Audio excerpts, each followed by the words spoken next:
Եթե Հայաստանի ազգային ժողովի նախագահը լիներ Սահիբա Գահֆարովան, ոչ թե Ալեն Սիմոնյանը, ու ՔՊ-ի փոխարեն լիներ Յենի Ադրբեջան խմբակցությունը, ցեղասպանության ժխտումը քրեականացնելը նույն կերպ չէին մերժի։ Շուշի հակահայ հռչակագրի դատապարտումը չէին մերժի։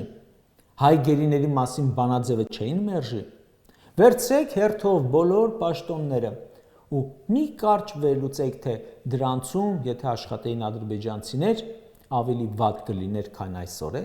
Մտածեք ու երևի ինձպես կգաք եզրակացության, որ կանեին նույն կերպ, ինչպես հիմա էլի Ռոբերտ Քոչարյանի նկատմամբ քրգործ կբացվեր, հակասահմանադրական, էլի Սամվել Կարապետյանն ապօրինի կկալանավորվեր, էլի աղքատությունը 25% կլիներ կամ մի քիչ պակաս, էլի Ղարաբաղը կհանձներ, էլի եկեղեցու վրա կհարձակվեին, էլի Սփյուռքի վրա կհարձակվեին, էլի դիմադիր քաղաքապետերին կկալանավորեին, էլի սրբազանների կկալանավորեին, էլի կթալանեին ու կհարստանային։ Այս ամենը